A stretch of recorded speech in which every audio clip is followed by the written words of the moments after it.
Hello guys, কেমন আছো তোমরা? আমি এখন একটি নতুন ব্লগকে নিয়ে এসেছি।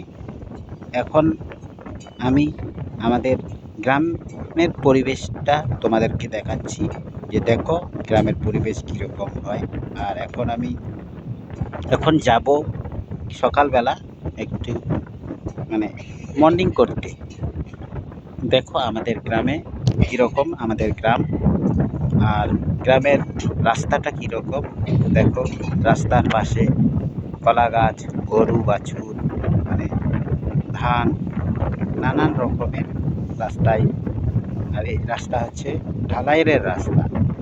তাল গাছ বাগান, ইলেকট্রিকের পোল, মেশিনের ঘর, মানে নানান রকমের জিনিস দেখতে পাওয়া যায়।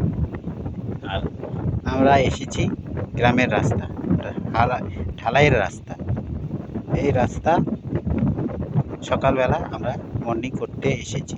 দেখো ঢালাইয়ের রাস্তা।